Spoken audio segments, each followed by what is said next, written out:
J'ai donc plusieurs sites, j'ai un site internet, j'ai beaucoup de contacts sur Instagram, j'ai Facebook, j'ai des podcasts, j'ai un compte sur Telegram et j'ai une page YouTube. Donc mettre tout ça sur Instagram, c'est un petit peu compliqué et j'ai décidé de faire des recherches grâce à YouTube pour voir si avec Elementor, je pouvais faire aussi, créer des multiliens et j'ai découvert ça, mais que en anglais. Donc je me suis dit qu'il était assez aussi intéressant de le faire aussi, en français et je vous le présente aujourd'hui. Qu'est-ce que c'est le multilien? En fait, c'est un lien court que vous allez voir juste à votre gauche. Je vous ai montré un petit peu comment ça se passait. La personne va cliquer sur didierbeauté.com/Instagram et elle va voir apparaître en fait tous mes liens. Donc dessus, vous allez avoir mon nom, mon dernier podcast qui est arrivé, si la personne veut rejoindre mon groupe, ainsi que mes pages, mes dernières vidéos. Grâce à ça, la personne elle peut avoir tout ce que je peux faire un seul lien. Une personne me dit, mais c'était quoi ma dernière vidéo? Je lui dis, bah, vas-y, on regarde dans mon lien, va voir sur ma page bio sur Instagram et tu verras en fait tous les liens que j'ai pu mettre dernièrement. Donc ça, c'est très intéressant. On peut le personnaliser. Donc moi, mon site internet s'appelle didierbeauté.com.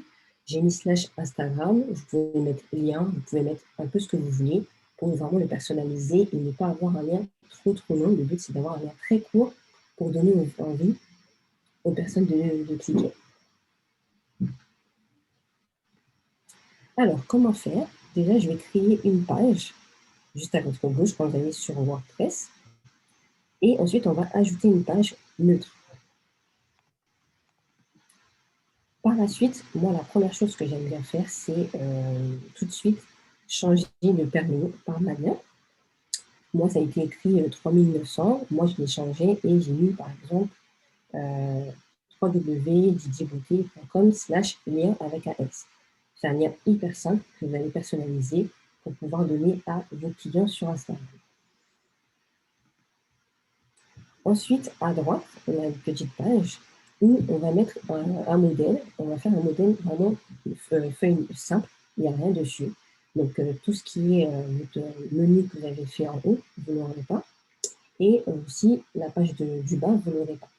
Donc là, on va créer un modèle qui s'appelle Elementor Canva. C'est une option, vous n'êtes pas obligé de le modifier, mais moi, j'aime bien que la page elle est toute neuve, simple. Comme ça, je vais vous le faire tout à l'heure. Ensuite, on va faire tout de suite, on va changer le titre. Moi, j'avais mis Hi Instagram pour dire que c'est que pour Instagram. Donc, j'avais mis ce titre-là. Vous pouvez mettre le titre que vous voulez. Vous pouvez mettre bienvenue. Voici mes informations. Vous mettez un peu ce que vous voulez. Et après, on va créer une page avec Elementor. Ensuite, quand Elementor est ouvert, vous allez avoir votre page à votre gauche. Et on va tout de suite changer en fait le modèle de page. On va sélectionner en fait le mobile. Donc, quand vous allez voir tout en bas à gauche, vous avez un petit écran. Et dans ça, vous allez sélectionner le mobile. Ce qui vous permettra d'avoir directement votre page en format mobile. Parce qu'en fait, généralement, Instagram, quand on l'utilise, c'est pour notre mobile. Et là, on va voir en fait comment ça se passe en tant que page directement sur mobile. Donc, ça va se modifier. Au lieu que ça soit un grand écran, ça sera un petit écran format mobile. Ensuite, là, vous allez avoir votre petit carré, des blocs. Moi, j'appelle ça des blocs. Je ne sais pas si il y a un autre mot pour ça. Moi, j'appelle ça des blocs. Et dans ces blocs-là, je vais mettre vraiment mes étapes.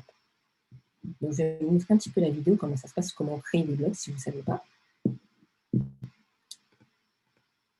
Alors, vous allez cliquer sur la petite croix violet.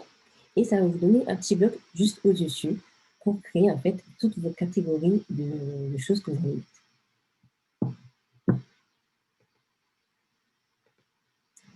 Après, moi, j'ai décidé de faire ces blocs-là, chaque thème que je fais.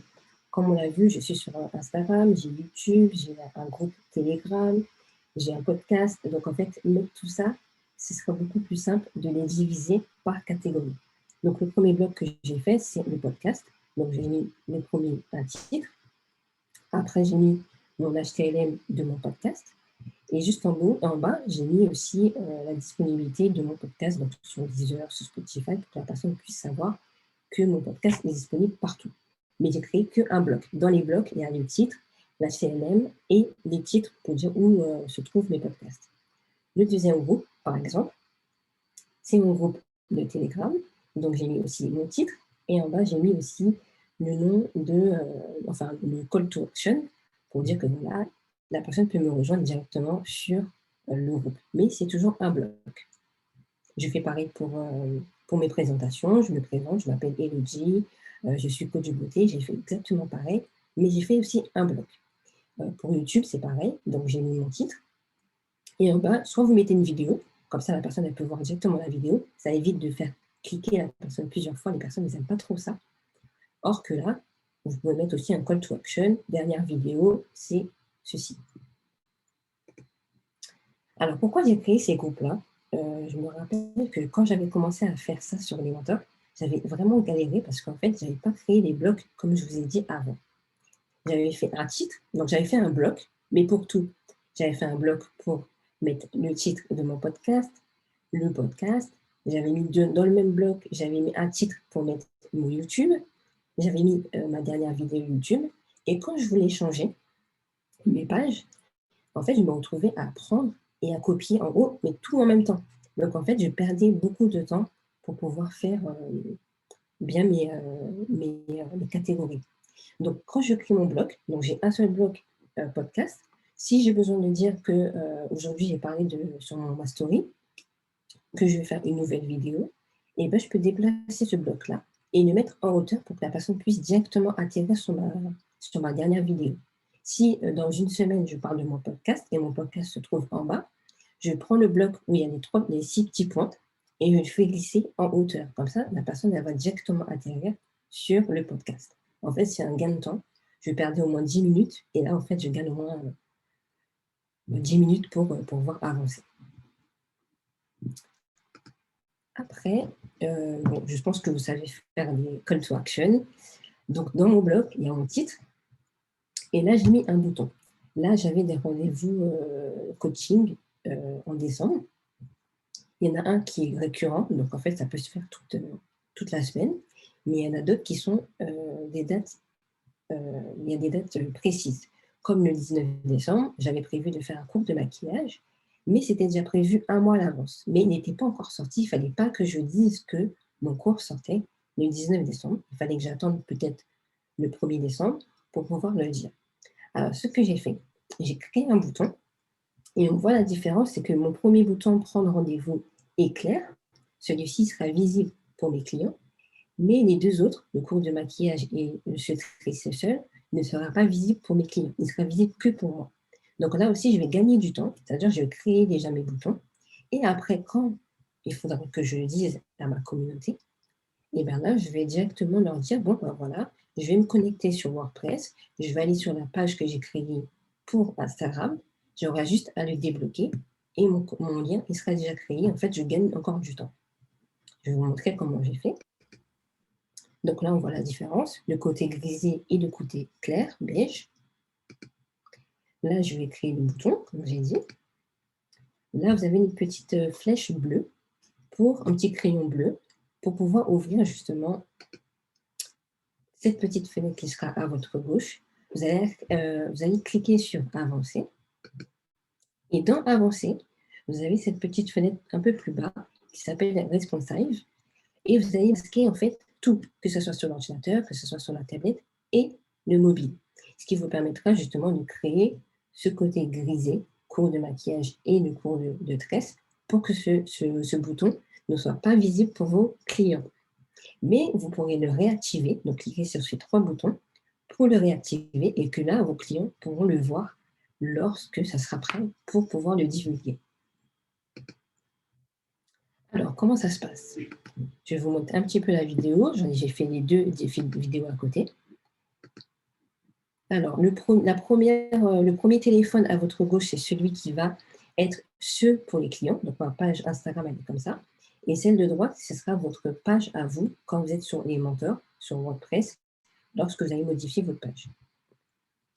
Alors, quand la personne elle va cliquer sur le lien, de didibeauté.com/Instagram, elle va retrouver en fait mon dernier podcast. De l'autre côté, je vais reculer un peu, c'est pareil. Donc on va avancer un petit peu la vidéo de droite. Ici, on va s'arrêter là et vous allez voir que là, il y a les ateliers. Et de l'autre côté, la personne qui voit le téléphone à la gauche, donc de vos clients, ne verra pas en fait qu'il y a le cours qui n'est pas encore activé. La différence, c'est ça, c'est que vous gagnez du temps. Dès que c'est activé, il aura juste à cocher les 3 pages que je vous ai montrées avant pour que ça soit réactivé sur le téléphone de votre client. Donc, c'est vraiment un gain de temps et je trouve que c'est vraiment pratique lorsque vous voulez faire quelque chose. Vous vendez des vêtements, par exemple, c'est pareil. Vous avez ça qui va sortir dans un mois. Vous préparez tout ce que vous avez à faire et à la fin, vous savez que c'est prêt. Vous vous connectez en 1 minute sur WordPress, vous activez votre lien et votre lien est prêt à être vu par les personnes qui vous suivront sur Instagram. Après, pour la vidéo de gauche, là, j'ai YouTube, c'est exactement pareil. Là, j'ai un petit pop-up que j'avais activé moi-même. Donc là, vous avez YouTube. Et de l'autre côté, la personne, vous allez modifier sur WordPress. Donc, j'ai encore des coupes que je n'ai pas mis de l'autre côté, donc qui sont encore cachés. Et j'avais activé pour cette vidéo-là un minuteur pour dire à la personne que la prochaine vidéo arrive dans tant d'heures. Et là, on ne la voit pas parce qu'en fait, je l'ai désactivée parce que je sais que la vidéo ne sera pas encore disponible là, mais elle sera disponible pour une prochaine fois. Donc, c'est ça qui est bien le temps. Vous laissez toujours votre pop-up ici, enfin votre call to action, votre vidéo, mais elle ne sera pas visible, elle sera visible que pour vous. Et en bas, ce sera un peu pareil.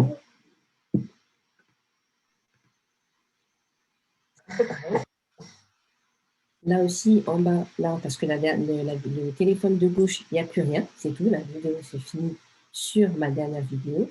Et sur celle de droite, vous avez encore des tutos que j'ai cachés, les dernières vidéos que j'ai cachées. Donc, tuto 6 coiffure, YouTube DIY, YouTube organisation. Ce seraient 3 vidéos que je ne voulais pas mettre encore en valeur, que je me remettrai en valeur que lorsque je parlerai de ces vidéos-là sur Instagram. Donc, en fait, ils sont cachés. Et si j'ai besoin de les activer, il y aura juste à cliquer sur les 3 petits boutons que je vous ai dit et ils seront activés pour votre clientèle. Et ensuite, quand vous avez fini tout ça, vous allez sauvegarder votre page comme d'habitude et la page elle sera nickel.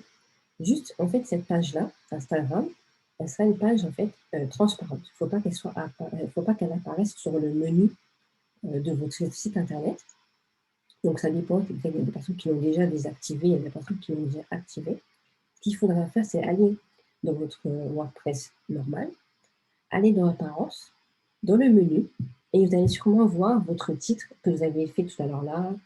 Par exemple, moi j'avais mis Hi Instagram, sinon vous avez peut-être mis Bienvenue pour Instagram. Et bien là, il faudra aller dedans et le retirer. La petite flèche où j'ai mis en rouge, il faudra le retirer pour que ça n'affiche pas ni dans votre menu du haut ou de votre menu du bas. Là, vous allez voir que le menu, si la personne ne connaît pas votre lien, elle ne pourra pas du tout aller sur cette page. Elle sera réservée que aux personnes qui auront le lien, qui est au final le lien d'Instagram. Voilà. Je ne sais pas si vous avez des questions, si je n'ai pas été trop vite, si ça a été clair. Bah, merci beaucoup. On a déjà un commentaire dans le chat qui te dit top le rythme de ce workshop, avis de pro. Donc, tu vois, C'est gentil. c'est bien. Ouais, si vous avez des questions, n'hésitez pas à là, du coup, prendre la parole ou les poser dans le chat si vous voulez. Je regarde, est-ce que tu peux arrêter ton partage d'écran peut-être, du coup, Ouais. Elodie? Ok. Comme ça, voilà, on se voit. Est-ce que vous avez des questions du coup sur ce sujet? A priori pas. Ouais, moi j'ai trouvé ça chouette ton truc d'utiliser l'option responsive parce qu'en effet, toi je te vois maintenant sur Instagram, je pense que voilà, tu as quand même beaucoup de contenu, donc j'imagine que c'est un truc qui change souvent. Oui. Et je sais que ouais, pour travailler aussi en marketing, avoir cette option de pouvoir changer hyper rapidement et pas perdre du temps à chaque fois, je trouve que c'est un bon tip, c'est chouette. Voilà.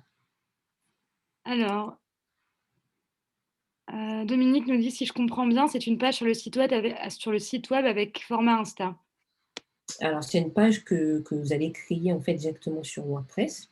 Vous allez le modifier sur Elementor et il faudra le mettre en format téléphone. Il y a le petit écran qui est tout en bas à gauche qui mettra en fait directement le format téléphone et on pourra voir en fait comment c'est calé directement sur le téléphone sans être sur le téléphone, mais en travaillant avec l'ordinateur. Ok.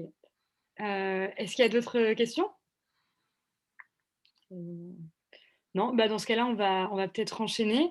Du coup, Philippe, je ne sais pas si tu es prêt à prendre la parole. Merci beaucoup, pardon. Merci beaucoup, Élodie, quand même. Je suis un peu dans l'organisation, mais non, merci beaucoup, c'était super chouette. Alors, attends, il y a quelqu'un qui me met c'est bien ce que j'ai compris, mais ça n'a rien à voir avec Instagram où il y a un rapport. Oui, il y a un rapport. Je te laisse répondre, Élodie. Mais c'est bien. J'ai pas compris ce que. Ouais, en fait, bah, le truc, c'est que sur Instagram, je sais pas s'il y a des gens qui utilisent beaucoup Instagram, c'est un truc qui est très embêtant sur ce réseau-là, c'est qu'on n'a qu'un lien qui peut sortir du compte Instagram. Et du coup, ce qui se fait beaucoup, il y a plein d'applications qui font ça, qui créent en fait des pages qui sont des agrégateurs de liens, qui renvoient à différents endroits. Et souvent, c'est juste des boutons.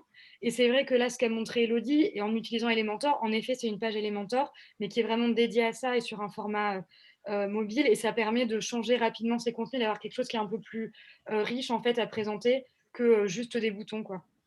Voilà, je sais pas si tu as quelque chose à dire en plus, Elodie. Non, c'est bon, bah, c'est bon. Voilà. En fait, c'est un gain de temps au lieu d'avoir plusieurs. Enfin, un lien, on rajoute un autre lien, on rajoute un autre lien. On a juste un lien qu'on va reconnaître, qu'on va retenir surtout en tête. Et à force, on aura juste à dire bon, bah, j'ai posté ça il n'y a pas longtemps, c'était quel lien? Voici le lien. Et la personne va directement atterrir sur notre site internet parce que déjà, on va donner des vues sur notre site internet au lieu de donner à quelqu'un d'autre. Parce qu'il y a Linktree qui le fait, mais en fait, on va donner des vues à Linktree, mais pas à nous. Là, en fait, vu que c'est sur notre site internet, on va donner tous nos vues, les clics seront directement à nous. Donc, c'est ça qui est plus intéressant que de donner à d'autres personnes. Tout à fait. Et on a François qui met c'est penser que l'utilisateur. Enfin, voilà. C'est simplement pour penser que l'utilisateur est sur mobile de base. Donc, il faut penser mobile first. Oui, en effet. Voilà, c'est ça. Bah, super. Ben, alors, d'autres questions, ça arrive maintenant, c'est bon. Est-il possible d'automatiser l'activation du bouton ou de la vidéo à une date précise avec Elementor au lieu de le faire manuellement? Ça, je ne sais pas. François, peut-être que tu peux nous éclairer sur ça? Non, a priori, j'ai pas, enfin, sans faire des ajouts ou trouver un plugin ou un Bootstrip qui fait ça, a priori, non, l'activation vidéo, on peut programmer des pages, mais les activations de modules sans programme ajouté, je pense pas. S'il y a des gens qui ont d'autres informations. Il y a des plugins qui le font effectivement très simplement. Voilà. Ça demande d'étudier un peu les plugins qu'ils font et s'ils marchent bien et s'ils sont payants, toujours classique quoi, dès qu'on a une fonction supplémentaire. Ok. Il y a d'autres questions? On va enchaîner peut-être. Ok. Bah, merci beaucoup, Elodie. Pas de souci. La première invitée qui participe, c'est vraiment chouette. Du coup, Philippe, je te laisse la parole. Philippe, tu travailles dans la réalité augmentée. Moi, déjà, j'ai une question avant de commencer. Réalité virtuelle, réalité augmentée, moi, je ne connais pas la différence. Tu m'as demandé de changer. Oui, alors... Je te laisse te présenter, pardon. J'arrive avec mes questions. Non, il n'y a pas de problème. Vous m'entendez? Oui, on t'entend bien et ton écran est bien partagé. C'est nickel. Parfait. Alors, effectivement, on est dans un monde où il y a des acronymes de tous les côtés. Ouais. VR, AR, MR, XR, tout le monde y va avec son acronyme. Pour faire simple, la VR, c'est de la réalité virtuelle. Autrement dit, on est transposé visuellement dans un autre univers qui nous englobe, qui nous entoure, et pour le faire, on utilise communément un casque de réalité virtuelle. Et donc, on va être complètement immergé et coupé du monde, donc aussi en situation de vulnérabilité, à opposer donc avec l'AR, la réalité augmentée, où là, on est dans son contexte, dans son environnement, et on va utiliser le téléphone avec sa caméra pour augmenter le contexte et l'environnement dans lequel on se situe avec des contenus digitaux. Ouais, typiquement Pokémon Go, quoi. Là, c'est le truc. Pokémon Go, c'est effectivement de la réalité augmentée, puisque je vais prendre mon téléphone, je vais avoir des expériences qui sont géolocalisées, c'est-à-dire qu'elles sont ancrées à des endroits précis géographiques, et que je vais faire une chasse au Pokémon Go. Quand je serai assez proche de l'élément, de l'expérience, je vais pouvoir y accéder. Si je m'éloigne, je ne peux pas y accéder. Après, il y a la mixed reality, qui est une espèce de combinaison qui a été déployée en termes de terminologie par Microsoft avec HoloLens 1 et 2. Et puis maintenant, on a le XR, qui est la réalité étendue, extended, ou ce qui pourrait être un acronyme résumant tous les autres. Il semblerait que l'AR, quand même, est aujourd'hui la terminologie la plus répandue et la plus utilisée pour parler de réalité augmentée. De ce que j'observe actuellement aux États-Unis, ils sont en train peut-être de passer sur cette notion d'XR. Nous, il y a 3 ans, quand la plateforme a été créée, on a pris l'option naissante du mot XR. Bah, merci du coup pour cette clarification. je te Ce laisse qu'il faut là. retenir simplement, c'est donc VR, casque, Ouais. AR, smartphone, demain, lunettes de réalité augmentée, et puis encore plus tard, d'autres devices. Si ça vous intéresse, on pourra en reparler. Ouais, avec plaisir. Ok, bah écoute, je te laisse du coup te présenter ton entreprise et puis ta présentation. Ok. Avant qu'on démarre, juste une petite question, 2 petites questions parmi vous dans l'audience. Et d'abord, merci de nous avoir proposé de passer et de prendre la parole avec François Gilly pour cette présentation. Parmi vous, est-ce que vous pouvez rapidement nous dire si vous êtes plutôt des utilisateurs Elementor, si vous connaissez le monde, ou si vous êtes des agences, ou est-ce que vous connaissez le monde de l'AR, justement, parce que j'ai prévu pas mal de slides pour l'expliquer. Avant de vous montrer comment concrètement notre solution permet de créer ces expériences en réalité augmentée et de les intégrer avec Elementor. Tu voudrais que les gens mettent par exemple dans le chat s'ils sont leur activité? Oui, c'est ça. Est-ce que ce sont ils connaissent déjà l'AR, ou est-ce que vous voulez que je passe un peu de temps sur le monde de l'AR et ce que ça permet de faire? Ok, bah, Et est-ce que vous êtes plutôt des agences ou vous êtes plutôt des utilisateurs directs d'Elementor? ok, bah, dans ce cas-là, si vous pouvez marquer déjà oui, non pour oui, je connais la R, non, je connais pas la R, et après agence, si vous êtes agence. Ok, super. Sophie, je te laisse Oui, m'apporter les résultats pendant que ce temps-là, je vais démarrer. D'accord? ça marche. Super, merci beaucoup. Comme ça va me permettre d'ajuster un peu le rythme, la vitesse, et puis rentrer dans le détail de l'AR. Alors, je passe en mode présentation. Voilà. Donc, on va donc faire cette présentation à 2 avec François. Moi, je suis dans le digital depuis maintenant une vingtaine d'années. J'ai travaillé dans d'autres univers industriels, consulting auparavant. J'ai travaillé dans le domaine du SMS, dans le domaine de l'emailing, dans le domaine de la vidéo. Et depuis 4-5 ans, je me suis spécialisé dans les médias immersifs, AR, VR 360, avec un plus grand focus sur l'AR que sur les autres médias immersifs qui sont aujourd'hui disponibles via les casques ou via son téléphone. Je vais revenir après sur l'entreprise que j'ai créée il y a quelques mois avec un associé. François? Alors, moi, je suis donc CEO d'Eritra. Eritra, donc, c'est une agence de communication digitale où on est vraiment focus sur la création de sites internet avec Elementor. C'est vraiment un outil qui nous a paru depuis le début. On a été créé en fait avec Elementor, on pourrait dire. Donc, il nous a paru le plus pertinent pour ce qu'on avait à faire, à savoir donc du design de site le plus poussé possible. Un design qui va permettre, on va le voir avec XR+, notamment, de mieux convertir les prospects, d'avoir de nouveaux clients et évidemment derrière de connecter un maximum de petites applications qui vont faciliter le marketing au quotidien. Voilà un petit peu ce qu'on fait. Voilà, donc avec François, on travaille ensemble depuis 3 ans, maintenant 4 ans. On avait fait un premier site quand je travaillais encore principalement dans le monde de la vidéo, puis que je commençais à travailler sur les médias immersifs pour organiser des trophées qui s'appelaient les trophées de la vidéo online, et que j'ai rebaptisé ensuite en 2018 les Brand Experience Awards. Pour parler de XR.+, puisque l'URL c'est XR.+ en toutes lettres, notre ambition avec cette entreprise qui a été créée il y a 6 mois, mais qui est la fusion finalement et la rencontre de 2 personnes, Clément Cordier, qui a créé la plateforme en 2018, que j'ai commencé à utiliser moi-même à cette époque-là. Et moi-même, donc, on a créé cette entreprise qui s'appelle la Compagnie des rêves éveillés. On l'a baptisée en anglais The Lucid Dreams Company, parce que pour nous, la réalité augmentée, c'est une manière de faire vivre une expérience, envoûtante, magique, qui permet de conceptualiser ça au travers d'un rêve éveillé. Notre ambition, c'est d'arriver à démocratiser les usages de la réalité augmentée. On a déjà des clients dans 70 pays dans le monde. Et encore une fois, ce n'est pas en 6 mois, ça a été démarré par Clément, mais on accélère assez fortement depuis quelques mois quand on a commencé à vraiment se concentrer et coopérer pour redéfinir la stratégie, redéfinir l'ambition, travailler sur la mise au point d'un nouveau site qu'on a fait avec François et développer notre outil, notre studio de création d'expériences qui nous emmène dans le monde de la 3D, qui nous emmène dans le monde de l'immersif et de la réalité augmentée.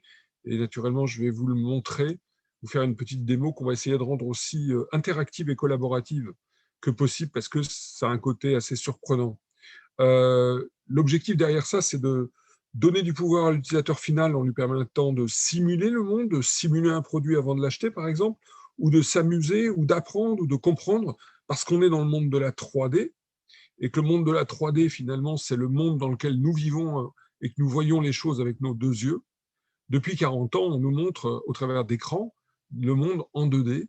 Le 3D a ce côté absolument nouveau, fascinant, surtout quand on le fait avec un smartphone, de pouvoir voir les choses dans leur contexte en 3D, comme en relief. Et on a l'ambition d'être un acteur incontournable du marché, mais comme toute start-up qui se présente, on n'est pas les seuls à vouloir être le leader. Il n'y en aura pas 50 000 de toute façon. La spécificité de nos solutions, c'est qu'on est d'abord sans application à télécharger, que ce soit pour utiliser le studio, pas d'application à télécharger, mais surtout, et c'est très important, ne pas demander aux utilisateurs de télécharger une application pour accéder à une expérience en réalité augmentée. Ils ne veulent plus, les utilisateurs, télécharger une app. Ils en ont suffisamment et leur durée de vie des apps est extrêmement courte. Donc, on est parti dès le départ sur du web, full web. De créer des expériences sans aucune compétence en code. On est dans cette notion comme Elementor du no-code, qui permet de démocratiser l'utilisation de ces technologies puissantes de l'Internet, avec cette capacité non seulement à créer des expériences engageantes, mais aussi de les publier de façon automatique et très facilement. Pour assurer un déploiement à l'échelle, la réalité augmentée, c'est un nouveau format narratif encore relativement peu utilisé. Aux États-Unis, en Angleterre, qui sont souvent devant la France, c'est de plus en plus utilisé par les entreprises. Pour vous donner un exemple, lors du Super Bowl cette année, il y a quelques jours, 3 annonceurs, alors que je ne sais pas combien il y en avait au total, ont déployé des dispositifs en réalité augmentée. C'était la première fois qu'il y en avait autant pour des expériences qui sont naturellement très, très puissantes.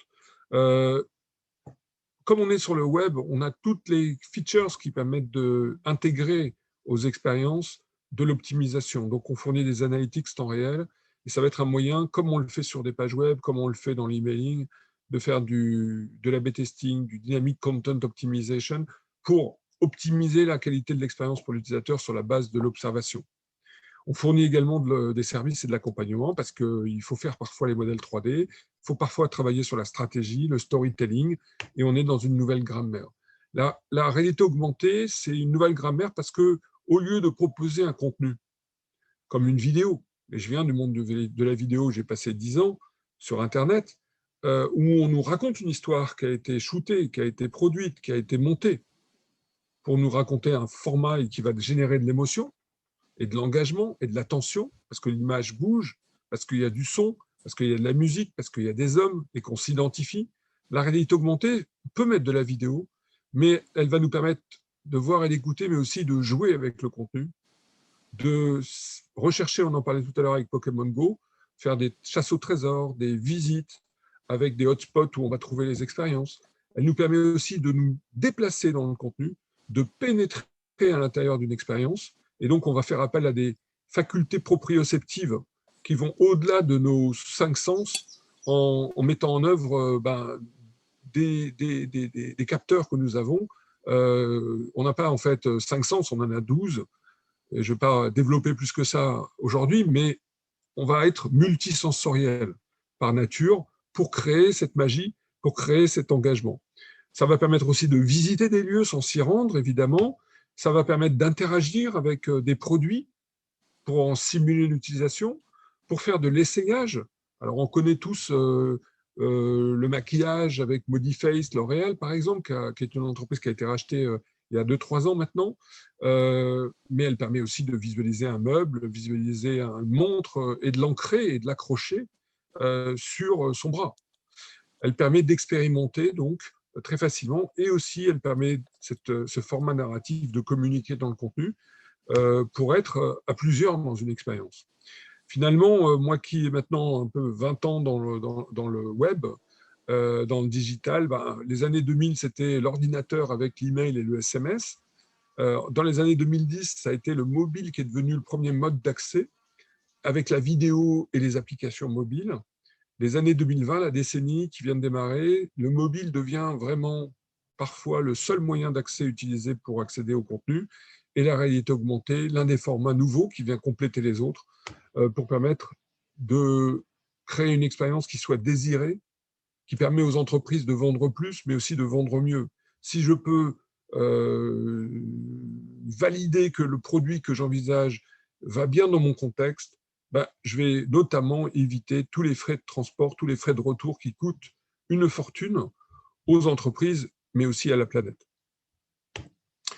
Le marché, très rapidement, comme toujours, on prévoit des marchés en croissance très très forte. Ça, c'est le marché global. Nous, on est sur le segment outils de communication, outils marketing, outils d'e-commerce. On n'est pas dans le domaine de la réalité augmentée, dont on parle aussi beaucoup, pour la santé, pour le training, pour les entreprises à des fins de supervision ou d'augmenter le monde industriel. On est sur des courants mainstream et l'un des atouts fantastiques de la réalité augmentée, c'est définitivement cette capacité, en étant sur le browser du téléphone mobile, à pouvoir adresser 3 milliards de téléphones mobiles aujourd'hui dans le monde.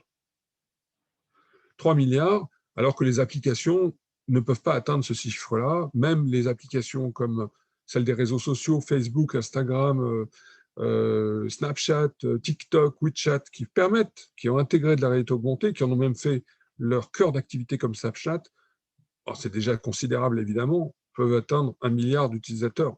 Là, on est sur 3 milliards avec une liberté. C'est ça une différence majeure, une liberté éditoriale liée au web. Ce n'est pas des, comme on dit en anglais, des walled gardens comme le sont les réseaux sociaux où finalement la marque, l'entreprise, l'éditeur ne connaît pas son utilisateur, a très peu d'informations. Et en aucun cas, les réseaux sociaux essayent d'emprisonner l'utilisateur dans leur walled garden pour qu'en aucun cas il aille sortir de ça, y compris pour aller sur une page web ou encore acheter le produit. Pour illustrer le propos, on a pensé que ça pouvait être très intéressant de vous permettre de tester et de jouer avec la réalité augmentée en créant une expérience en temps réel pour vous permettre d'y accéder. Sophie, est-ce que tu as eu les résultats? Donc, est-ce que plutôt un public? Oui, on a plutôt des gens qui ne sont pas très connaisseurs. Et après, niveau est-ce qu'on a des agences ou des utilisateurs, c'est 50-50, quoi. Ah bien, très bien. Ok, donc dans les deux cas, j'espère que ce que je vous ai montré vous a un peu planté le décor. Je vais partir sur une démonstration et puis ensuite on pourra revenir, si vous le voulez, sur les usages et puis bien sûr l'intégration et la complémentarité avec Elementor. Et ça sera la partie que présentera François. L'objectif qu'on va se donner, c'est de mettre une chaise, cette chaise-là, que j'ai trouvée sur un site où on trouve des modèles 3D gratuitement, pour la visualiser dans votre contexte, là où vous êtes en ce moment, avec votre téléphone mobile. Au-delà de la chaise qui est en 3D, on va mettre du texte, des images, de la vidéo. On va pouvoir configurer la couleur du siège, son assise, et puis on va pouvoir mettre des call to action pour que vous puissiez vous rendre sur un site pour l'acheter, par exemple. On va l'intégrer avec Elementor, et puis on pourra, si on a le temps, si vous voulez voir les résultats quand vous aurez fait l'expérience, puisque les analytics sont en réel. Alors, on va passer sur le studio. Je crois qu'il faut que je quitte ça. Le bouton arrêter. Attendez. Elementor. La barre me gêne pour refermer. Ah, normalement, tu Comment peux cliquer dessus et la déplacer. Ah, ok. À noter. Exact. Merci. Voilà. Donc, je vais vous montrer à quoi ressemble le studio. Voilà. Je suis dans ce qu'on appelle le composeur. Ok. Là, j'ai une page qui me présente l'image de la chaise. Et en fait, on va aller directement chercher des contenus. Pour commencer, on va prendre une image. Alors, j'ai été sur le site de Roche-Beaubois tout à l'heure et j'ai pris des images. Donc, on va pouvoir dimensionner cette image. Vous voyez, très facilement. On va pouvoir la déplacer. Et puis, pour commencer, on va faire un petit test. On va l'ancrer sur une image. Donc, je vais choisir un tracker. Je vais prendre une image. Et tout à l'heure, on a fait l'image, on a pris une image de Roche-Beaubois pour être cohérent. Et voilà. Je reviens. Mon image est là. Et là, j'ai mon marqueur. Et si je positionne mon image sur ce marqueur, je vais la mettre un peu au-dessus pour être sûr que, vous voyez, on voit la spécificité, c'est qu'on est dans un monde 3D, hein, donc il faut qu'on gère la chose correctement. Je sauvegarde, je l'ai mise au-dessus, je vais la mettre, ah non, je suis en train de me tromper, c'est celle-là, voilà, je la mets bien au milieu du marqueur, qui est au plan derrière. Je sauvegarde. Si vous prenez votre téléphone et vous scannez ce QR code, vous allez pouvoir, sur votre mobile, tout de suite, voir ce début d'expérience. Je vais vous montrer directement là le marqueur et là le QR code.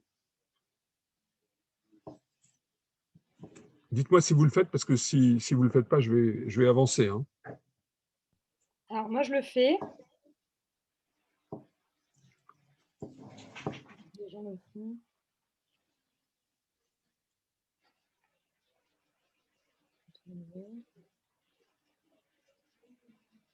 Si il y a des personnes qui ont des problèmes pour le faire, n'hésitez pas à le marquer dans le chat. Point the camera to the image. Okay. Donc, ça va vous demander de autoriser l'accès à votre caméra, parce que c'est une bonne pratique que de demander préalablement à l'utilisateur de valider qu'il accède l'accès à sa caméra.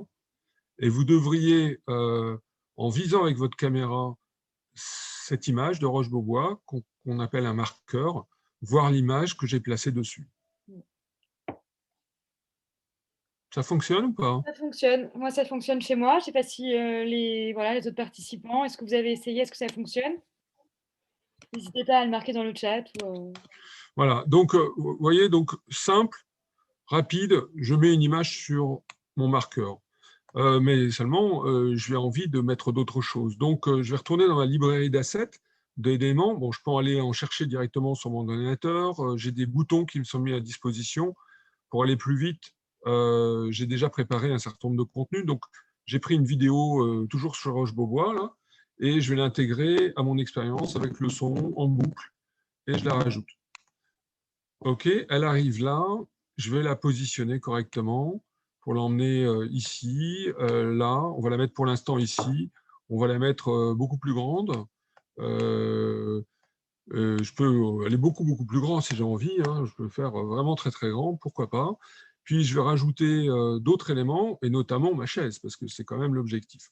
Si je mets une chaise, je ne vais pas être très intéressé par l'ancrer sur une image. La chaise, ce que je veux, c'est l'ancrer sur le sol. Si c'est un tableau, je veux l'ancrer sur le mur. Donc, on développe ce qu'on appelle des capacités à reconnaître le monde, des trackers. Et là, ce que je veux, c'est l'ancrer sur le sol. Donc, j'ai choisi de l'ancrer sur le sol. Je reviens sur ma composition. Le marqueur a disparu, mais je n'ai toujours pas été chercher ma chaise. Donc, on va aller chercher la chaise dans la librairie. Le 3D modèle, elle est là, et je l'intègre à ma composition. Ma chaise est arrivée dans l'expérience. Vous voyez qu'elle est là. Maintenant, elle est positionnée dans ce sens-là. Moi, j'ai envie de la voir dans l'autre sens. Donc, je vais la faire tourner. Voilà. Je peux la positionner comme j'ai envie. Et puis, la vidéo qui est derrière, bah, je vais la faire verticale pour avoir la vidéo qui va venir derrière. La photo, bah, je vais la mettre sur le côté, je vais la faire tourner. Voilà. Et puis, je vais la déplacer pour la mettre latéralement avec ma vidéo qui prend une grosse partie de l'expérience. Voilà, ma photo est là. Bon, elle n'est pas tout à fait dans l'axe. Là, la vidéo, je peux la remonter un peu parce que le sol, ça va être le support de la chaise. Ici, j'ai ma photo, pardon. Je vais la faire tourner un peu pour la mettre bien verticale. Et puis, je vais la ramener un peu devant. Et puis, je vais rajouter encore un autre contenu. Je vais la déplacer un peu par là, comme ça. Je vais d'abord mettre un texte. Donc, je vais retourner dans ma librairie pour chercher un texte. Donc, le module texte, je le rajoute. Et mon module texte est là. Je vais dire ici l'univers Roche-Beaubois. Bon, on va appeler ça RB, ça sera plus rapide. Mon texte est là. Je vais l'augmenter en termes de taille pour le voir mieux. Et puis, je vais le faire tourner. Vous voyez, donc, what you see is what you get, c'est le principe. C'est du no-code.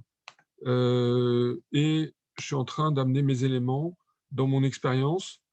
Et puis, l'univers Roche-Beaubois, ben, je veux le rendre cliquable. Pour aller sur le site de Roche-Beaubois, ben, je vais mettre une action ici. Et parmi toutes les actions possibles, vous voyez que je peux ouvrir une web page, je peux arrêter la vidéo, je peux faire en pause la vidéo, je peux afficher un pop-up, je peux téléphoner, je peux partager l'expérience sur les réseaux sociaux, je peux sauvegarder toute une fiche contact. Moi, ce que je veux, c'est sauvegarder pour aller sur la page web. Donc, je vais prendre l'URL de Roche-Beaubois. Et voilà, elle est là. Je la mets comme landing page et je mets visiter le site. Bon, je vais m'arrêter là et j'enregistre. OK? Bon, je pourrais rajouter comme ça, vous l'avez compris, tout ce que je veux. Le siège, il est peut-être un peu petit, donc on va l'augmenter un peu en taille. Et voilà mon expérience qui, a priori, est à peu près prête. Je sauvegarde. Je veux voir ce que ça donne avant de le tester sur mon téléphone. J'ai un simulateur et je vais voir ce que j'ai composé. Voilà, ça simule exactement le comportement qu'il y aura sur mon téléphone. J'ai ma chaise. Je peux voir ça en 3D. J'ai ma vidéo qui tourne derrière. J'ai mon bouton, si je clique dessus, visiter le site, yes, et je vais chez Roche-Beaubois. D'accord? Maintenant, si vous scannez de nouveau ce QR code-là, attendez, je le recherche. Bon, je vais y aller par ici. J'ai dû refermer la page tout à l'heure. Bah, vous n'avez plus besoin de marqueur. Vous avez toujours le QR code. Vous pouvez le scanner. Et cette fois-ci, vous allez pouvoir ancrer la composition, l'expérience sur le sol. Je vous laisse à la manœuvre.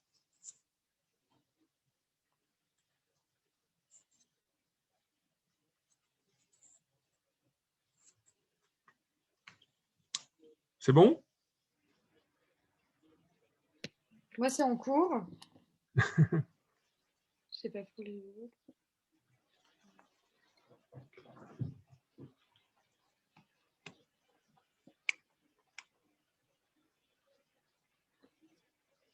Ok, je reprends. Hein. Donc, toujours le même. Enfin, voilà. Donc, je peux rajouter des boutons, rajouter ce que je veux dans mon expérience. Au passage, je peux aussi publier en mode VR, parce que c'est-à-dire que je peux avoir des lunettes et voir cette expérience dans un monde autour de lunettes, ou utiliser mon téléphone en mode VR, c'est-à-dire que je vais être entouré du contenu tout autour de moi, même si l'occlusion visuelle n'est pas aussi forte que dans un casque. OK?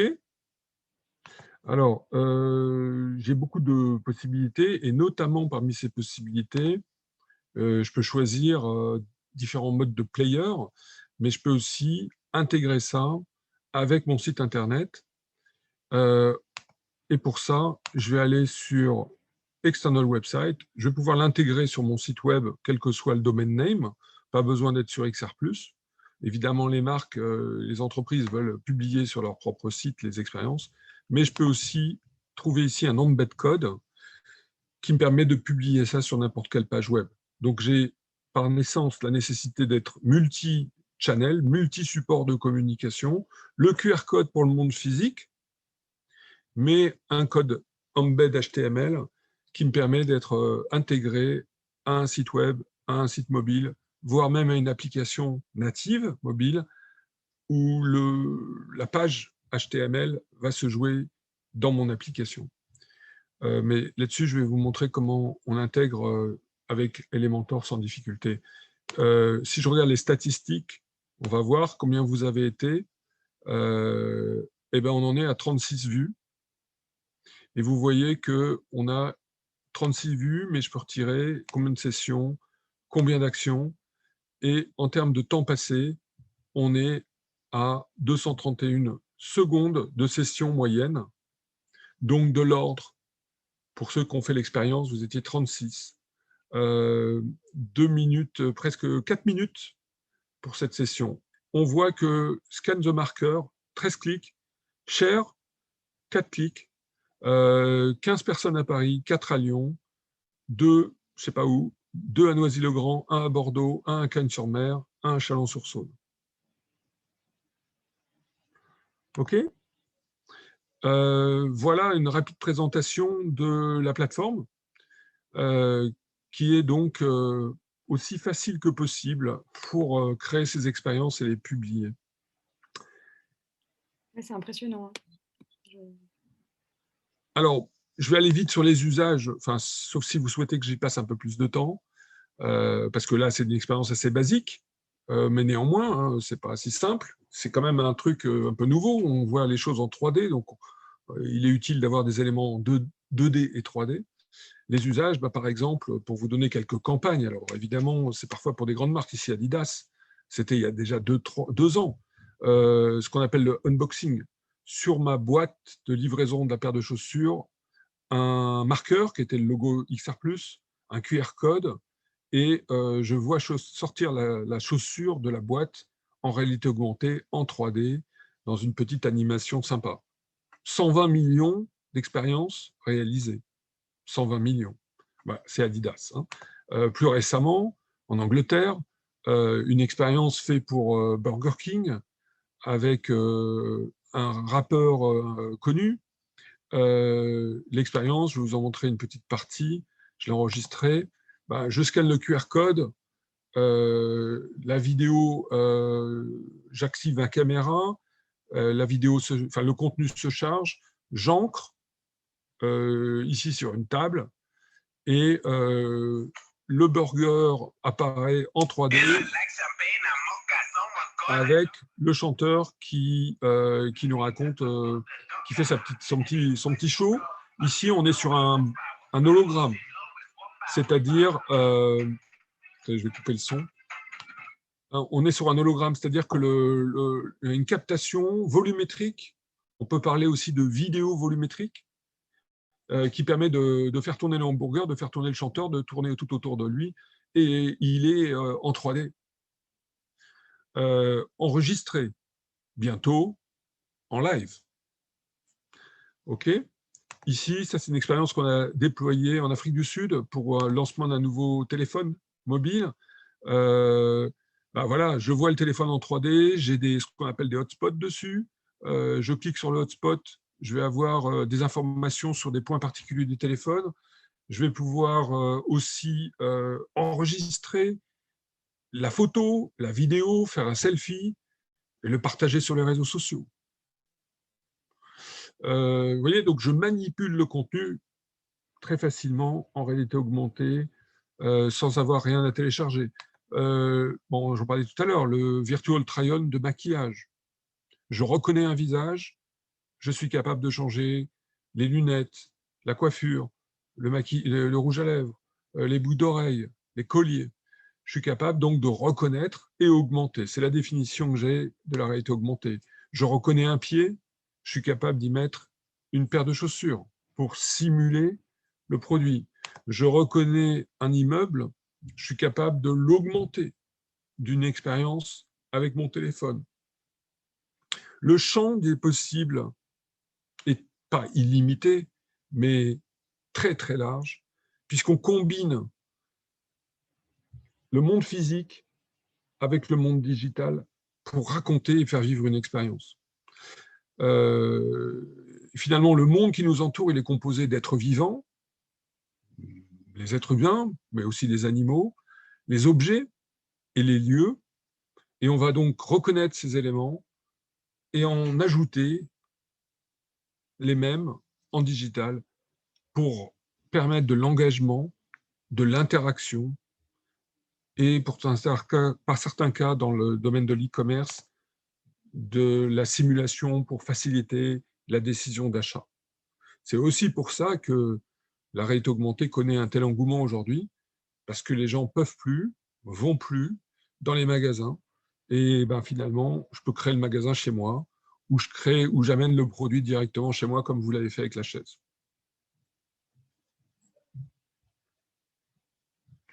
On continue ? Oui, merci beaucoup, c'est vraiment chouette. Merci.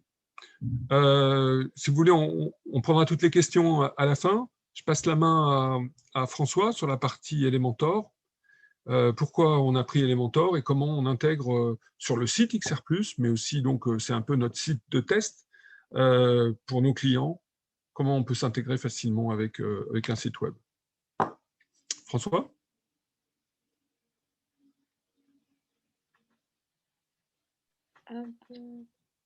François, on ne t'entend pas. Alors, je vais continuer à partager, mais c'est François qui va nous parler. François ? François, je crois que ton micro est désactivé. Oui. Merci. Voilà. Merci. Donc, oui, ce que je vous disais, c'est que, alors pour résumer finalement, ce qu'on va voir, c'est que bien, finalement cette plateforme, elle est également assez à l'image d'Elementor, c'est-à-dire qu'on a derrière une facilité de pratique, facilité d'utilisation, et derrière une diversité d'usages qui est assez surprenante. Alors, au niveau du travail avec Philippe, ce que nous permet Elementor, c'est évidemment l'évolution visuelle, l'évolution du design, l'évolution finalement de notre relation avec l'utilisateur, le visiteur. Puisque, en fait, on a dû construire ensemble il y a quelques mois ce nouveau site de manière très rapide. Et il faut savoir qu'au début, effectivement, il y avait cette hésitation à ce que, sachant qu'on avait la capacité en interne de développer le site à partir de rien, de coder tout complètement.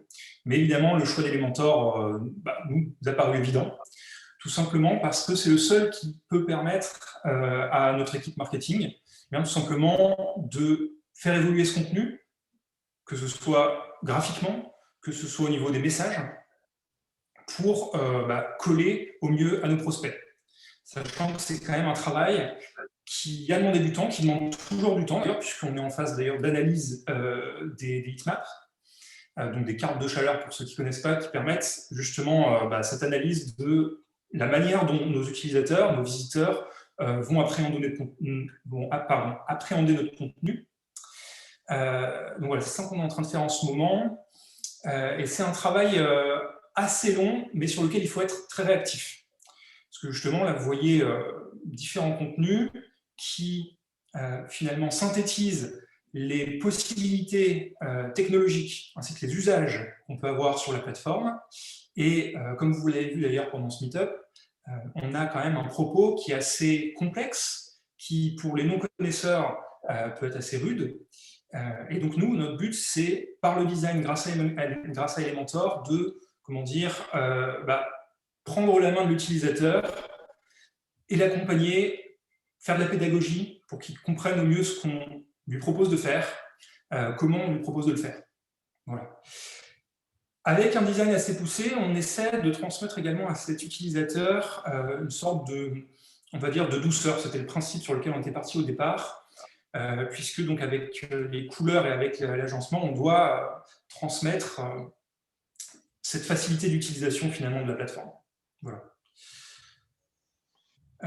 Derrière, finalement, on va rentrer dans une deuxième phase maintenant qu'on a fait un petit peu le design, qu'on a un peu mieux compris grâce aux heatmaps, comme je disais, ce dont avait besoin de notre utilisateur.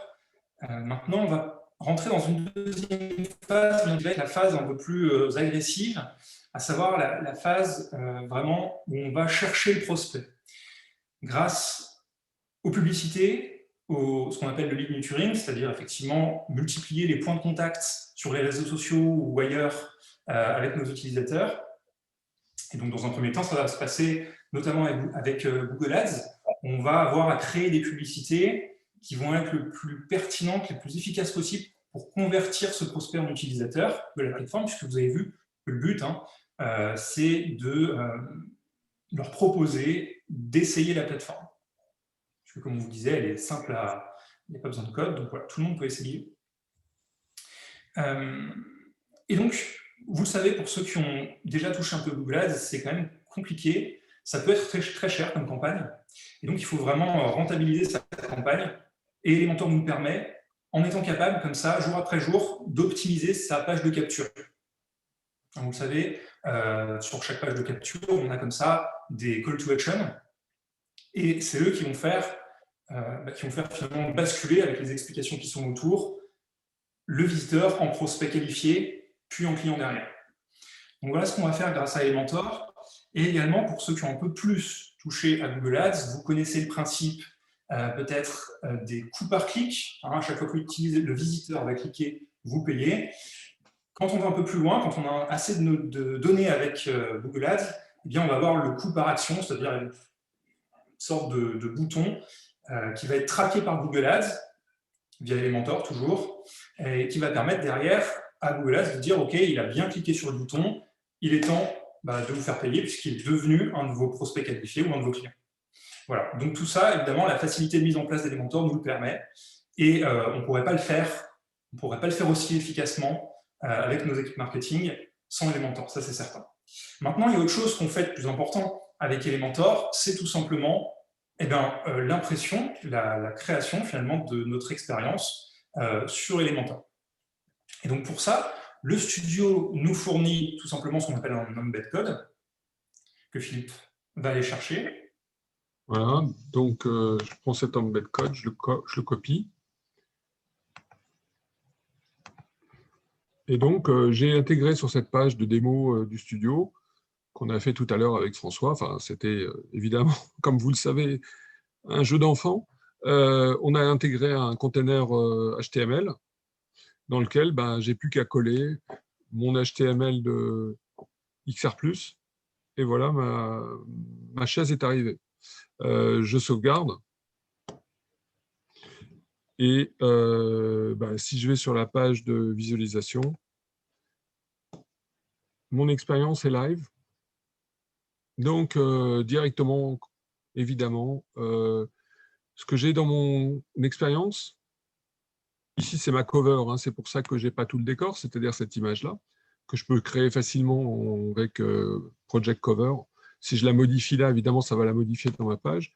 Je vais retrouver, j'étais ici, voilà, là, sur ma page publiée. Donc, vous retrouvez votre chaise. J'ai cliqué sur View in AR. Alors, je ne vous ai pas montré, mais on peut mettre le player et personnaliser. Et là, je vais le voir en réalité augmentée. Donc, voilà la composition qu'on a. Donc, elle n'est pas très adaptée pour un usage ici, mais je vais pouvoir quand même changer la couleur parce qu'on a déjà un petit module que je ne vous ai pas montré pour changer les éléments. Et puis, je peux activer le son. Donc, ça, c'est ce qu'on définit dans le player. Et je veux passer en AR parce que j'ai vu, ça m'a donné envie. Et là, j'affiche le QR code. Et si vous scannez ce QR code, vous allez retrouver sur l'expérience que vous avez fait tout à l'heure. Donc, on détecte qu'on a un utilisateur qui est sur un ordinateur et on lui affiche le QR code. Si j'étais sur un téléphone mobile, on n'afficherait pas le QR code, on l'emmènerait directement sur l'expérience. Ce qu'on s'est dit quand on a créé ça, c'était que, première étape, visualiser en 3D, zoomer, dézoomer, etc., pour ensuite permettre à la personne de visualiser avec son téléphone dans son contexte. Et au passage, on a aussi un truc intéressant là-dessus, c'est que ce que vous allez faire sur votre mobile, en termes de configurateur, de wishlist, de mise au panier, de tout ce que vous allez faire sur votre ordinateur, sur votre mobile, est synchronisé. Il y a une session avec votre laptop, si bien que si vous avez choisi telle couleur, tel modèle, telle dimension, telle quantité, vous n'avez pas besoin de le refaire sur votre laptop sur votre ordinateur pour pouvoir faire votre checkout en e-commerce, par exemple. Donc, normalement, si vous changez dans l'expérience que vous avez scanné le QR code, ou celui-là ou celui d'avant, c'est le même, hein, vous pouvez avoir une session synchronisée multi-device. Et l'objectif derrière, si je peux rajouter quelque chose, c'est évidemment que, encore une fois, sur votre site, vous avez tout à fait la possibilité de mettre ce player à côté directement de la fiche d'achat ou tout simplement du détail du produit, etc. Voilà, donc hein, si je change quelque chose là, je sauvegarde, je rafraîchis ma page. Elle était, je ne sais plus où. Mon expérience a été modifiée en temps réel.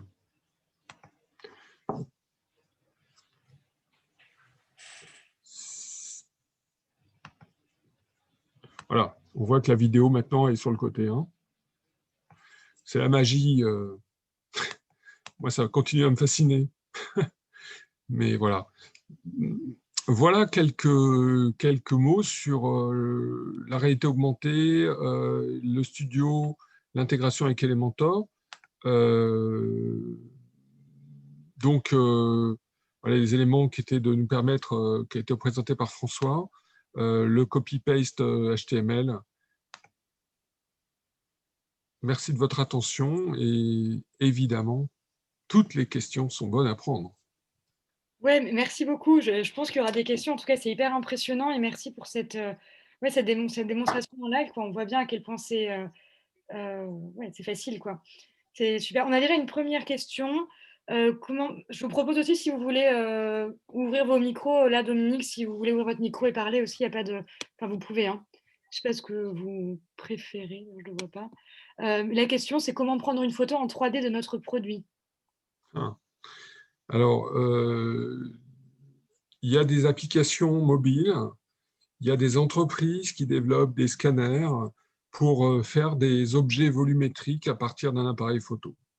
C'est ce qu'on appelle souvent de la photogrammétrie. Aujourd'hui, à ma connaissance, personne n'a encore réussi le challenge de faire quelque chose qui soit qualitatif, facile, automatique, sans compétences techniques complémentaires. On obtient ce qu'on appelle un mesh, mais derrière, il y a des retouches. Les nouveaux téléphones, type le nouveau iPhone 12 avec son scanner LiDAR, va plus loin, permet d'aller plus loin et de faire des choses, mais pas pour des petits objets, c'est plus pour des gros objets, des monuments, c'est pas pour une montre.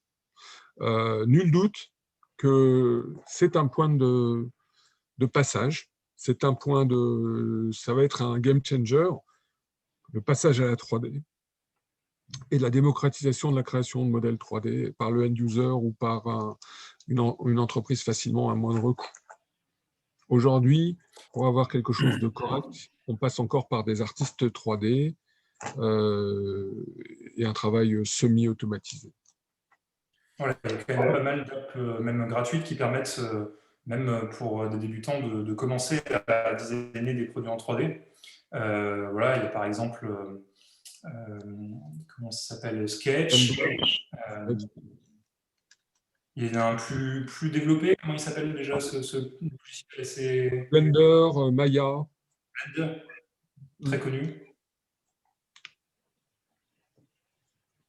Donc je repasse du coup en mode audio maintenant qu'on peut parler avec les micros. Donc déjà, merci pour votre présentation et votre société. Ça donne plein d'idées et du coup plein d'idées d'application à nos commerces, hein, si c'était possible. Mais justement, du coup, si je comprends bien, votre société est dépendante d'autres entreprises, en tout cas, pour pouvoir... pour nous, utilisateurs, commerçants ou utilisateurs finaux, en tout cas, il faut votre société, mais au préalable, il faut qu'on puisse amener un produit en 3D pour pouvoir l'intégrer et ensuite faire quelque chose de sympa comme vous l'avez fait là, quoi. Avec typiquement la chaise qui existe déjà en fait en 3D. Mais si c'est nos créations de produits qu'on peut faire, ça complique vachement les choses, quoi. Alors, oui, bien sûr, et je suis complètement d'accord que le monde de l'AR, pour faire un virtual try-on, un essai virtuel d'un produit physique, est beaucoup plus attractif, séduisant, magique en 3D qu'en 2D. Néanmoins, on peut tout à fait utiliser que des éléments 2D pour augmenter une image ou ancrer. Par exemple, sur une vidéo, je pourrais vous le montrer dans le studio, mais ça serait encore rajouté. On fait ce qu'on appelle de l'alpha blending, c'est-à-dire que si la vidéo a un fond uniforme, directement dans le studio, on va sélectionner la couleur du fond et le retirer. Donc, si je filme quelqu'un sur un fond vert, pour faire simple, ou sur un fond uniforme de couleur, on peut tout à fait retirer le fond et du coup, la personne apparaît en réalité augmentée, sauf qu'effectivement, c'est une image 2D et on n'aura pas cette notion de voir en relief. Mais quand même, la magie de la réalité augmentée et de l'ancrage dans le contexte et l'environnement de l'utilisateur. D'accord, donc ça marche quand même si on prend un produit avec une photo qu'on prend, par exemple, sur un fond vert, un fond noir, ou ce qu'on veut. Ouais. L'utilisateur qui viendra, qui voudra en tout cas acheter notre produit pourra l'intégrer dans sa maison en 2D. Oui, en 2D, enfin, il aura la 3D, mais le contenu étant 2D, il ne pourra pas tourner autour et le voir dans tous les angles. Oui, évidemment. D'accord. C'est-à-dire que je vous montre en même temps que je vous commente, je vais sur mes projets, je vais vous montrer concrètement comment ça se présente. Je prends cette Sarah ici, que j'ai shootée sur un fond vert. Elle présentait son entreprise, elle est dans le domaine de la mode. J'ai mis sa vidéo, vous voyez, très facilement. En fait, ici, j'ai mis l'option color blending, color keying, c'est de l'alpha blending, et elle a été shootée sur fond vert, mais j'ai retiré le fond uniquement en sélectionnant cette couleur-là pour dire je retire le fond. Et du coup, elle est en 2D. C'est une vidéo 2D. Mais si je la mets face à moi avec mon téléphone, elle est sur le sol, elle est sur ma table, elle est accrochée et elle est ancrée et elle est augmentée. D'accord? Oui, oui, très, très bien, parfait. Ouais, donc déjà, on peut quand même appliquer des choses assez sympas. On peut au moins essayer de faire des choses un peu sympas, ouais. Oui, vous pouvez faire ça avec tous les contenus 2D. Là, c'est une vidéo, une image, un bouton, tout. Bien sûr, la 3D, vous pouvez aussi trouver des bibliothèques d'objets 3D, mais ce n'est pas forcément le produit que vous avez à vendre vous-même. Sinon, ça coûte quelques centaines d'euros. Tout dépend de ce que vous voulez comme modèle, hein, et de la complexité du modèle. Est-ce que le modèle est fixe? Est-ce qu'il est animé? C'est tout un monde. Mais progressivement, je pense que dans les années qui viennent, toute la chaîne de l'image va passer en 3D progressivement. De la conception des produits à la fabrication des protos, à la fabrication de façon industrielle du produit, à sa commercialisation, à sa distribution, à sa promotion. C'est la vision des grandes entreprises là-dessus, c'est que toute la chaîne passe en 3D et qu'on n'a plus nécessairement besoin de shooter une photo dans un décor naturel. On le constitue d'éléments 3D et on gère la lumière, on gère tout. Et il y a des outils qui permettent de faire ça, évidemment, sur Internet. C'est ce que je vois comme utilisation, justement, ouais. Et une dernière petite question, après, je vais arrêter de monopoliser la parole. Sur un site de commerce comme là, moi j'utilise Elementor et WooCommerce avec les fiches produits du coup de WooCommerce. On peut intégrer aussi facilement sur une fiche produit, intégrer votre code derrière. On n'a pas testé sur WooCommerce. Ça fait partie des possibilités. Notre code HTML basique. Hein. Après, certainement qu'il faudrait développer un plugin qu'on n'a pas fait pour e-commerce pour permettre de mettre notre lecteur AR 3D plutôt que la vidéo ou l'image du produit. C'est un champ d'utilisation qui est évidemment très intéressant, sur lequel on réfléchit, où on va. C'est pour ça qu'on a développé un player, c'est pour ça qu'on a développé le code HTML de l'embed code. C'est un autre usage, ce n'est pas tout à fait les mêmes besoins que le marketing, la communication. Ce n'est pas la même chaîne de valeur non plus. Et en tant que start-up, et après avoir créé plusieurs entreprises comme ça technologiques et avoir conseillé beaucoup d'entre, il faut tâcher d'avoir un focus, parce que qui mal embrasse, mal étreint. Et l'e-commerce, certes très intéressant, mais les modèles 3D dont vous parliez sont un frein. au développement massif, encore pour l'instant, tant qu'on n'a pas cassé cette difficulté à faire facilement et gratuitement des modèles 3D de qualité. On a des commentaires dans le chat de Mehdi. J'avoue que moi, je suis un peu perdue par les commentaires. Je ne sais pas, Mehdi, si tu veux prendre la parole. Sinon, je vais lire les commentaires. Hein. Ouais, qui nous dit déjà qu'il ne croit pas vraiment à la 3D comme média populaire, parce que ça reste compliqué voilà. Aujourd'hui, la modélisation. Il parle de Unreal Engine, je ne sais pas ce que c'est du tout, qui apparemment est pour le cinéma. Voilà, je ne sais pas si tu connais, toi, Philippe. Ah, il n'y a pas de micro. Ouais, le design 3D occasionnellement, en effet, qui est compliqué, ouais, c'est sûr.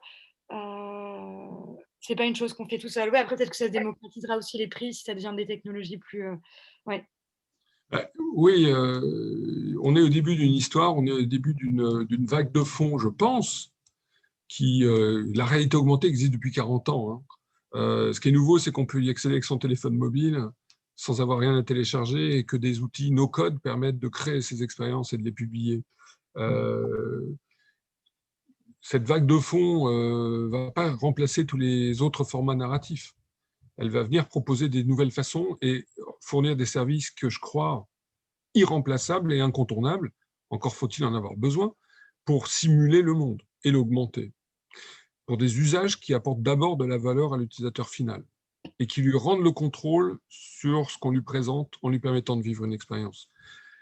Les Nrio, les autres outils sont des outils qui sont destinés à créer des expériences pour principalement du jeu vidéo. Le concurrent, c'est Unity, qui vient s'intégrer. Ce sont des moteurs qui viennent permettre de créer ces animations 3D, de les faire vivre, etc. etc. Nous-mêmes, on s'intègre avec ce type d'outils. Mais notre challenge technique, c'est de réussir à faire tourner tout ça directement sur une page web, sur le mobile de Monsieur Tout-le-Monde. L'application mobile à télécharger a plus de puissance.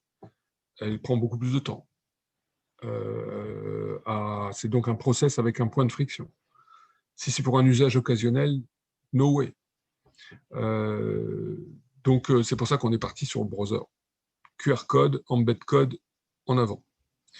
Voilà, mais ce n'est pas forcément une vague qui va monter immédiatement. C'est plus compliqué pour moi que le monde de la vidéo.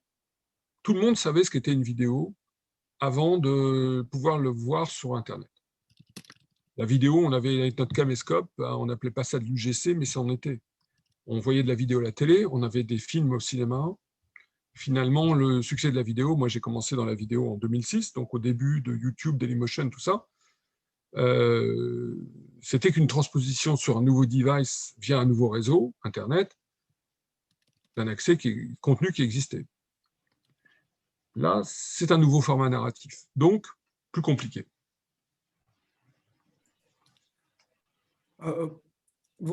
J'imagine que les services que vous avez, quand tout à l'heure vous avez présenté votre site internet, vous aviez une page avec différentes formules de prix, j'imagine. Quelle clientèle vous ciblez aujourd'hui?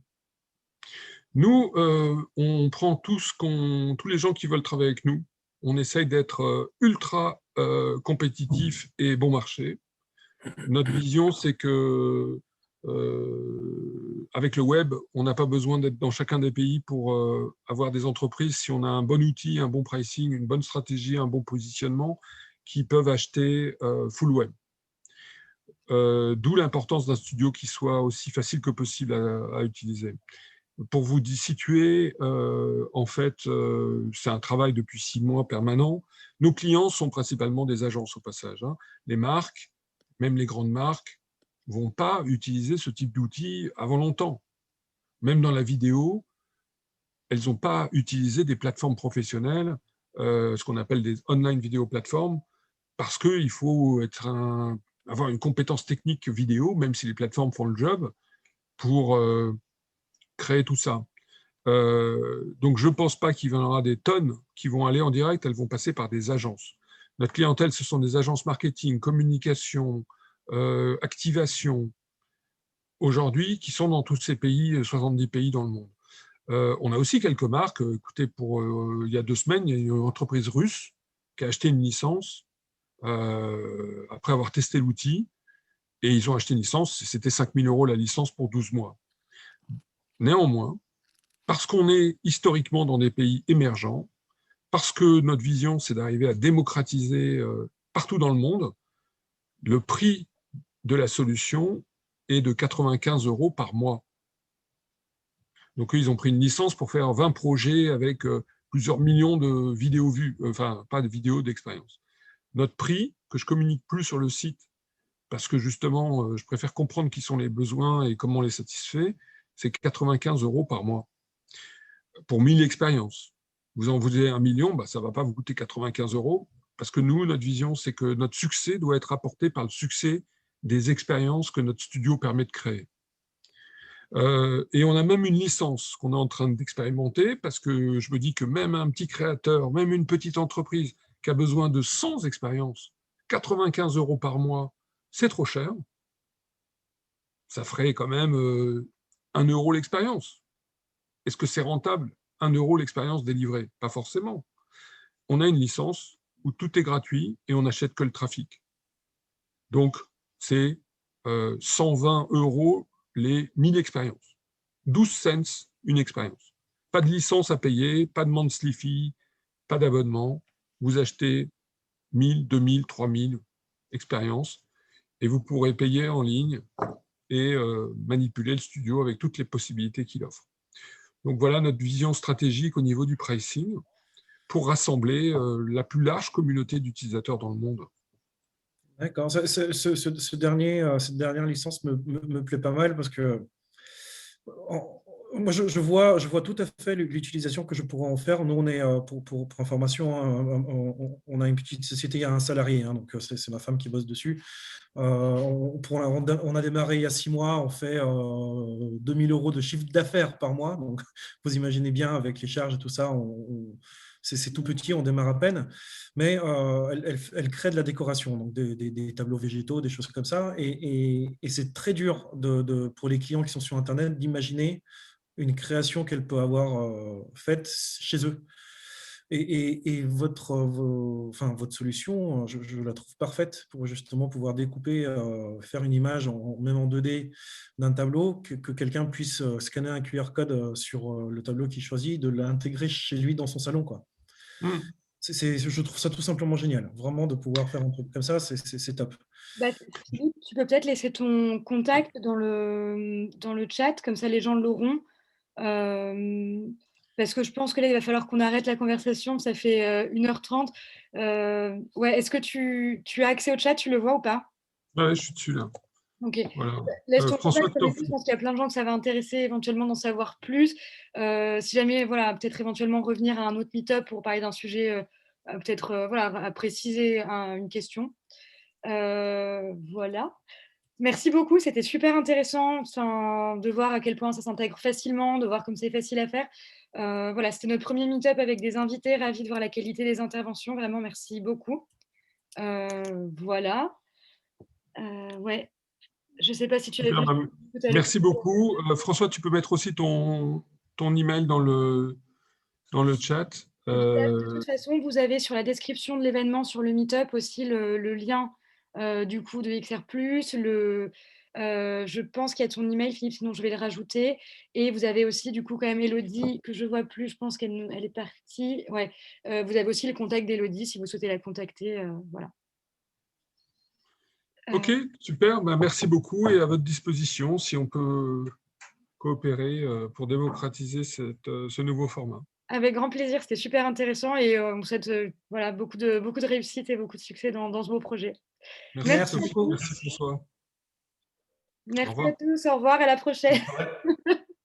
Au revoir, je mets fin à la réunion. Hop là.